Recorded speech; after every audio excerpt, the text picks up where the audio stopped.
ಅಥಣಿ ತಾಲೂಕಿನ ಡಿಎಸ್ಪಿ ಪ್ರಶಾಂತ್ ಮುನ್ನೋಳಿ ಅವರ ನೇತೃತ್ವದಲ್ಲಿ ಮತ್ತೊಂದು ಕಾರ್ಯಾಚರಣೆಯಲ್ಲಿ ಯಶಸ್ವಿ ಕಂಡ ಪೊಲೀಸರ ತಂಡ.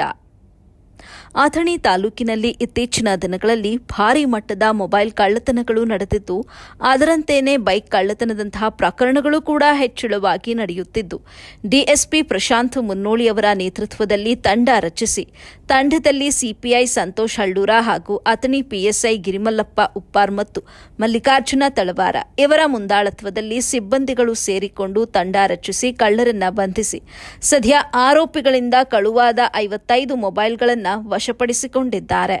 ಅದರಂತೆ ಸದ್ಯ ಮೊಬೈಲ್ಗಳನ್ನು ಕಳೆದುಕೊಂಡಂತಹ ವ್ಯಕ್ತಿಗಳನ್ನು ಪೊಲೀಸ್ ಠಾಣೆಗೆ ಕರೆಸಿ ಮೊಬೈಲ್ಗಳನ್ನು ವಾರಸುದಾರರಿಗೆ ಒಪ್ಪಿಸಿದ್ದಾರೆ. ಈ ಮಾತನ್ನ ಮೊಬೈಲ್ ಕಳೆದುಕೊಂಡಂತಹ ವ್ಯಕ್ತಿಗಳು ರಾಜ್ಯದ ಲಕ್ಷ್ಮಣ್ ಸವದಿಯವರು ಸಚಿವರಾದ ಮೇಲೆ ಹೊಸ ಬೆಳಕು ಬಂದಂತಾಯಿತು. ನಮ್ಮ ಮೊಬೈಲ್ಗಳನ್ನು ಮರಳಿ ನಮಗೆ ನೀಡಿದ ಪೊಲೀಸ್ ಅಧಿಕಾರಿಗಳಿಗೆ ಕೋಟಿ ಕೋಟಿ ಧನ್ಯವಾದಗಳು ಹೇಳುತ್ತಿದ್ದಾರೆ.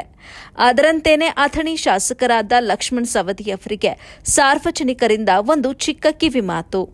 ಅಥಣಿ ತಾಲೂಕಿನ ಈ ಪೊಲೀಸ್ ರತ್ನಗಳು ಸದಾಕಾಲ ನಮ್ಮ ಸೇವೆಗಾಗಿ ಇದೇ ಅಥಣಿ ಪೊಲೀಸ್ ಠಾಣೆಯಲ್ಲಿ ಇವರೇ ಮುಂದುವರಿಯಬೇಕು ಎಂದು ಈ ಮೂಲಕ ನಿಮ್ಮಲ್ಲಿ ಮನವಿ ಮಾಡಿಕೊಳ್ಳುತ್ತಿದ್ದೇವೆ.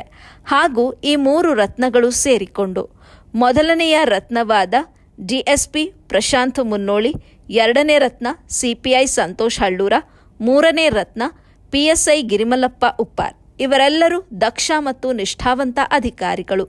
ಮತ್ತೊಂದು ವಿಶೇಷವಾದ ತಾಲೂಕಿನಲ್ಲಿ ಕಳ್ಳತನ ಪ್ರಕರಣಗಳನ್ನು ತಡೆಗಟ್ಟಲು ನಂಬರ್ ಪ್ಲೇಟ್ ಇಲ್ಲದ ಬೈಕ್ಗಳನ್ನು ವಶಪಡಿಸಿಕೊಂಡು ವಾಹನ ಚಾಲಕರಿಂದ ಆರ್ಸಿ ಬುಕ್ ಮತ್ತು ಲೈಸೆನ್ಸ್ ಅನ್ನು ಪಡೆದುಕೊಂಡು ಆರ್ಸಿ ಬುಕ್ನಲ್ಲಿರುವಂಥ ನಂಬರನ್ನು ಠಾಣೆಯಲ್ಲಿ ಹೊಸ ನಂಬರ್ ಪ್ಲೇಟ್ಗಳನ್ನು ಮಾಡಿಸಿ ವಾಹನ ಮಾಲೀಕರ ಎದುರಿಗೇನೆ ಬೈಕ್ಗಳಿಗೆ ನಂಬರ್ ಪ್ಲೇಟನ್ನು ಹಾಕಿ ಇನ್ಮುಂದೆ ವಾಹನ ಚಲಾಯಿಸುವವರು ಬೈಕ್ಗೆ ನಂಬರ್ ಪ್ಲೇಟ್ ಮತ್ತು ಹೆಲ್ಮೆಟ್ ಅನ್ನು ಕಡ್ಡಾಯವಾಗಿ ಧರಿಸಿಯೇ ವಾಹನ ಚಾಲನೆ ಮಾಡಬೇಕು ಎನ್ನುವ ಕಟ್ಟುನಿಟ್ಟಿನ ವಾರ್ನಿಂಗ್ ಅನ್ನು ಕೊಡಬೇಕು.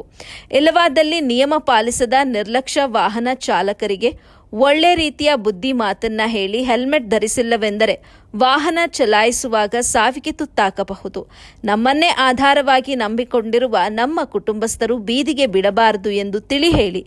ನಾವು ನೀವು ಒಂದೇ ಕುಟುಂಬಸ್ಥರು, ನಿಮಗೆ ಹಾನಿಯಾದರೆ ನಮಗೆ ಹಾನಿಯಾದಂತೆ. ಇದರಂತೆಯೇ ನಿಮ್ಮ ಅಭಿಮಾನಿ ನಾಯಕನಿಗೂ ಕೂಡ ಕಪ್ಪು ಚುಕ್ಕೆ ತರುವುದು ತಪ್ಪಲ್ವೇ? ಹಾಗೂ ಸರ್ಕಾರದ ನಿಯಮಗಳನ್ನು ಕೂಡ ಉಲ್ಲಂಘನೆ ಮಾಡುವುದು ತಪ್ಪು. ಆ ತಪ್ಪನ್ನ ಸರಿಪಡಿಸಿಕೊಳ್ಳೋಣ ಅಂತ ಜನರಿಗೆ ತಿಳಿ ಹೇಳಿದ್ರು. ಈ ಸುದ್ದಿ ನಮಗೆ ಲಭ್ಯವಾದಾಗ ಈ ಬಗ್ಗೆ ಸಾರ್ವಜನಿಕರಲ್ಲಿ ಕೇಳಿಕೊಂಡಾಗ ಪೊಲೀಸರು ನಮ್ಮನ್ನ ಬಂಧಿಸುವುದು ಬೇಡ, ಅವರು ನಮ್ಮ ರಕ್ಷಣೆಗಾಗಿ ಇದ್ದಾರೆ, ಅವರ ಮಾತನ್ನ ನಾವು ಕೇಳಲೇಬೇಕು ಅಂತ ಹೇಳಿದ್ರು.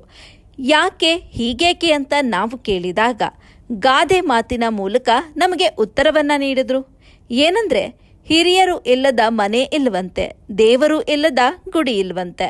ಇವರಿಬ್ಬರು ಇದ್ದಾಗಲೇ ನಾವು ಜಾಗೃತರಾಗುವುದು ಮತ್ತು ಶಿಕ್ಷಣವಂತರು ಆಗುವುದು ಎಂದು ನಮಗೆ ಉದಾಹರಣೆ ಮೂಲಕ ಹೇಳಿ ಪೊಲೀಸರಿಗೆ ಧನ್ಯವಾದಗಳನ್ನು ತಿಳಿಸುತ್ತಾ, ಹಾಗೆ ಸ್ಥಳೀಯ ಶಾಸಕರಿಗೂ ಕೂಡ ಹೊಸ ಬೆಳಕು ಬಂತು ಎನ್ನುವ ಮೂಲಕ ಅವರಿಗೂ ಧನ್ಯವಾದಗಳನ್ನು ತಿಳಿಸಿದ್ರು.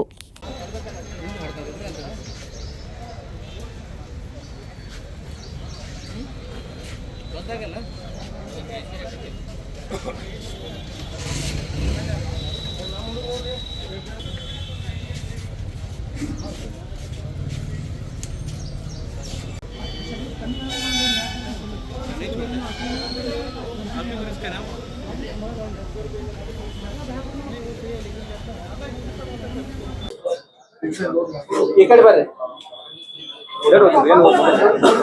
ಏನಿಲ್ಲ, ನಾನು ಸಿಕ್ಕದೆ ಸರ್. ಯಾಕಂದ್ರೆ ನಾನು ಅಗದಿ ನಮ್ಮ ಅಥಣಿ ಪೊಲೀಸ್ ಠಾಣಾಧಿಕಾರಿ ಎಲ್ಲರಿಗೂ ಸಿಬ್ಬಂದಿಯವ್ರಿಗೆ ನಾನು ಕರ್ತವ್ಯ ಅಂತ ಹೇಳ್ತೀನಿ. ಯಾಕಂದ್ರೆ ಮೊಬೈಲ್ ನಂದು ಕಳೆದಿತ್ತು, ಅವರು ಹುಡುಕಿ ಕೊಟ್ಟಾರ. ಅದು ಮೊಬೈಲ್ ಕಿಮ್ಮತ್ತು ದೊಡ್ಡದಲ್ಲ, ಇದೇನು ಹುಡುಕಿ ಕೊಟ್ಟಾರಲ್ಲ ಇವತ್ತಿನ ಸಮಾಜದಾಗ, ಇದೊಂದು ಒಳ್ಳೆ ಬೆಳವಣಿಗೆ ಅಂತ ನಾನು ಇಷ್ಟಪಡ್ತೀನಿ ಸರ್. ನಂದು ಹೋದ್ ಸಲ 1 ವರ್ಷ ಆಗಿತ್ತು ಸರ್, ಬರೋಬ್ಬರಿ 1 ವರ್ಷ ಸಿಕ್ಕಿದ ಕಳೆದಿತ್ತು. ಕಂಪ್ಲೇಂಟ್ ಕೊಟ್ಟಿದ್ದೆ, ಫಿರ್ಯಾದಿ ಕೊಟ್ಟಿದ್ದೆ. ಅದಕ್ಕೆ ನನಗೆ ಫೋನ್ ಮಾಡಿ ನಿಮ್ಮ ಮೊಬೈಲ್ ಸಿಕ್ಕೈತ್ರಿ, ಇವತ್ತಿದ್ರೆ ಬಂದು ಒಯ್ರಿ ಅಂತ ಪೊಲೀಸ್ ಸ್ಟೇಷನ್ದವ್ರು ನನಗೆ ಸ್ವತಃ ಫೋನ್ ಮಾಡಿ ಹೇಳಿದ್ರು. ಅವರು ಅದಕ್ಕೆ ಇವತ್ತು ನನ್ನ ಮೊಬೈಲ್ ನನಗೆ ಕೊಟ್ಟರು.